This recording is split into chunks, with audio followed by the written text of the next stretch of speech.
Brewery travelers, welcome back. Hello there. Well, you know, Mike, we've put some shows together now. We have. And we're hoping that our viewers are loving them.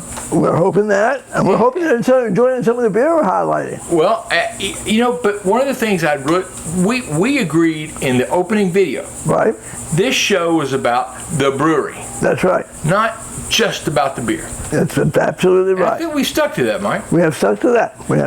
I think that the breweries that we've been to over the years, okay, are absolutely fascinating stories because of the food they have, because of the beer they have, because of the views they have. You're right. You're absolutely right, Mike. And we've got a lot of breweries that we've been to that we haven't had on the channel because we don't have the pictures yet. That's right. But at every one of those breweries, we've had beer. What's your favorite beer? You know, my favorite beer is from a brewery in Atlanta that we hadn't covered yet. Okay. This is the best beer I ever tasted. It's called Ode to Mercy. You've talked about it many times. In fact, I've had that. From a brewery called Wild Heaven. Okay. It's serious, Mike. Now, see, the difference is one of my favorite beers is one we have covered. We've talked on here about Crooked Can. Oh, yeah. High Stepper Crooked Can is just absolutely incredible. High Stepper's a good beer, Mike. Let me ask you another question. Okay. You know what? I got a shirt on here that talks about runs and beers. Yes. Have you ever run a race where you've got beer at the end of it? Well, I have not officially, but I've had several races where I've had a beer at the end. Come on, fella. You know about crabs and beer? Yes. Yeah, we did that one in Maryland. It had crabs and beer at the end. And it was all the beer you could drink. That's right. And all the crabs you could eat. That's what it was. And, you know, we ate a lot longer than we ran. Right. And it was real good. Absolutely. So there are lots of things we can do and talk about as far as beer is concerned, other than just the beer in the brewery. Well, that's absolutely true. And we've been to so many that we've seen a lot of different things, and we're trying to bring some of the snapshots to you. That's right. Viewers. That's right. We want to be able to give the entire experience. We try to do everything we can as friends to be able to get together with our wives and enjoy a beer, enjoy a race. That's right. Do a lot of things. And hopefully give you some information that, you know, if you're ever going to this area, maybe you should stop in. And you know what, Mike? Today, this show right here. Right. Let's talk about a place that a lot of people go for vacation. That's true. Hilton Head Island, South Carolina. Hilton Head Island, South Carolina. It's gorgeous. If you've been there, you know it. If you haven't been there, you probably should go there. What do you think? I think you're right. That's a great place to go. Oh, it's a great place. It's a sizable island. It's not a tiny island. No. It's a lot bigger than the one Barb and I live on. Right. It's got a bunch of resorts because they can have much bigger buildings there. That's right.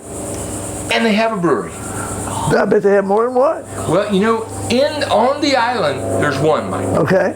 And I got to tell you, Hilton Head Brewing. It looks exactly like a group of people in a neighborhood put together a place to brew beer and go enjoy it. Okay. It is the prototypical neighborhood spot. Okay. Is it a great place to park? Oh, yeah, it's in the middle of a strip center. Okay. And there's plenty of parking. Okay. And the brewery probably has... Even during the summertime when it's busy with the beach? Well, busy at the beach, people aren't there, so you got plenty of parking. Oh, okay, very good. So, you know, but it's inside, there's a bar, all the tap panels, all the menu on the board. There's probably 5 tables. That's about it, Mike. Okay. Outside, there's they have some of the parking lot, kind of like First Love and some of the others we've seen, and they probably have 7 or 8 tables of different size. There's one table that could easily accommodate 8 for a big group. Okay. Then there's some 2-people tables, and you know, it can accommodate a variety of groups. But what it really is about are neighbors and friends going up and having a beer. Those are the ones that are, those are the breweries that are good. They're breweries that are neighborhood breweries. I gotta tell you. Yeah. If I lived there, close enough, and close enough would be a long way, but I would have. They have a J Street Hazy IPA. Oh, Mike, it's I like IPA. Serious beer. Okay. And it's not that high. You know, it has 6.2 or 3, but you know, you can get by with that. It is a terrific. we walked away and I told Barbara, I said, you know what, this is exactly what I would draw a brewery to look like if I had a neighborhood brewery. It's interesting. One of the things that I find is that everybody in the beer arena seems to have various cutoff points. Okay, Yeah. Some people say, okay, 5% or less. Yeah. Some people say 10% or more. Maybe not very many, but and your reference to 6% is another sort of in the middle status. That's right. Yeah. And there's a variety here, although most of them are mid to lower. Most of them are. Okay. I had the J Street Hazy, which I mentioned earlier. I had a Flammarion Red beer, a different style altogether. Okay. Mike, these were good beers. Very good. Very good. I got to tell you, it was, we got ready to leave. We didn't get ready to leave. My wife got ready to leave and drugged me along, and I can't wait to go back. I forgot. Did you say they had food? They do not, Mike. They have a few bags of chips. They do serve pretzels. Okay. Baked, large pretzels with a little mustard, a little cheese, but that's it. There's no real kitchen. They're just heating stuff up. Okay. Heating stuff up. There was another brewery you wanted to talk about. Well, yeah, as soon as you come off the island, you're back in Bluffton. We've covered 2 other breweries from Bluffton. We covered Southern Barrel, and we covered River Dog. That's right. I remember both of those, yes. All right.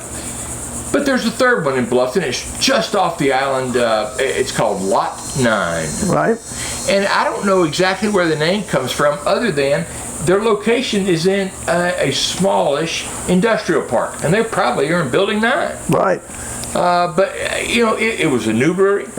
It was very neat, very clean. They had 7 or 8 beers, not a whole bunch of beers, Mike. Okay. Usually I find if they're new, if they don't have a whole bunch, they will later. Well, they certainly will. Yeah.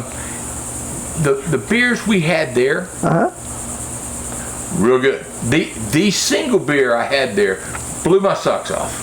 It was great. So if you ever get into that area, you go to the Hilton Head for a vacation. You go down to the beach there. There's a daily double here of Hilton Head and Lot 9 that's worth taking. Okay. If you're driving down 95, this is probably more a place you want to stop at because it's been pretty well off the interstate. Well, it is, Mike. You're probably talking about 30 minutes off of 95 because you got to get all the way to the coast and then across to an island. So, this is not a breweries nearest me Google search. I've got you. Right. That we've done. I've got you. We're going to Hilton Head. What can we do there? These are it. Okay. Very good.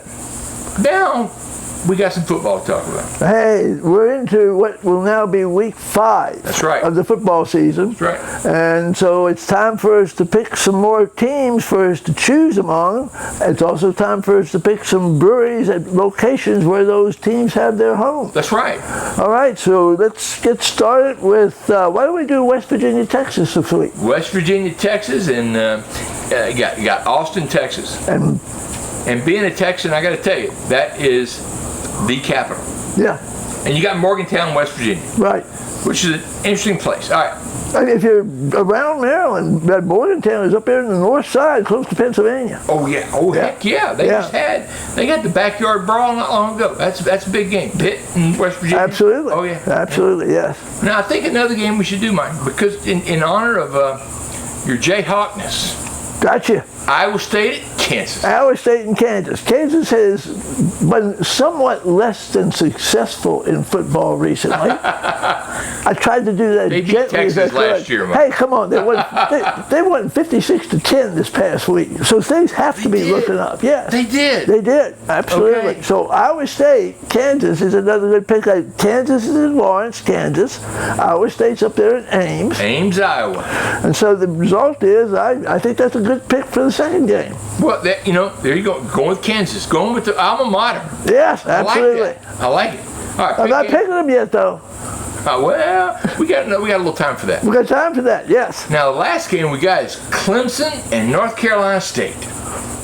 Another city, just like Auburn last week, that the name of the town is the name of the college. So it's very easy to associate. You cannot mess that up. Can't do it. Clemson, South Carolina. Clemson University, Clemson, South Carolina. Right. and Raleigh is where NC State is. That's right. Part of they got some triangle up there in North Carolina. They talk about that. They do, yeah. Anyway, we don't know who we're going to pick. We don't have to do that this week. We don't have to do that this week. We do that next week. But you know something? There's one other thing we wanted to talk about. Let's do it. We talked about this back in our early sessions. Yeah. There's a site known as Craft Tapped. Oh, yes. And when we've talked about Craft Tapped before, because we live in Florida, there are a lot of Craft Tapped breweries in Florida. That is ones that are members of the Craft Tap program. Right. Craft Tap, if you buy into their program for a year, it just varies depending upon your location, but 10 beers a month you get for BOGO. Buy one, get one free. They all have to be in different breweries. The idea is to get you to go from one brewery to the other. It's a great program. But the reason I'm bringing that up now is to remind them that there is such a thing. Yep. Kansas and Iowa both have breweries that are Craft Tap breweries. Okay. And so the end result is, for the first time other than Florida, we've actually got some states where, as a matter of fact, you can become part of Craft Tap. All right. Well, here's what I think, Mike. Let's go to a brewery from one of these towns. I think we need to go to a brewery from one of these towns. We're going to highlight that. There we are. Absolutely. We're going to highlight that brewery when we make our picks next week among those 6 cities that we talked about. And by the way, if you've been in those cities, why don't you suggest a brewery that we should go to? Hey, let us know, and why you got your thinking hat on. If you've enjoyed this at all, if you intend to go to Hilton Head, maybe go for a vacation, you got any value out of this, hey, hit like and subscribe. We'd love to have you as a subscriber. We'll be talking to you soon. And by the way, we've done a number of these shows now, so look back through the system and see what else you might be able to find. We've got a lot of breweries out there that we've talked about. That's right. So if you have a place that you're going that we've already been, check out the show. You ready, Mike? I'm ready. All right, let's go. Let's go.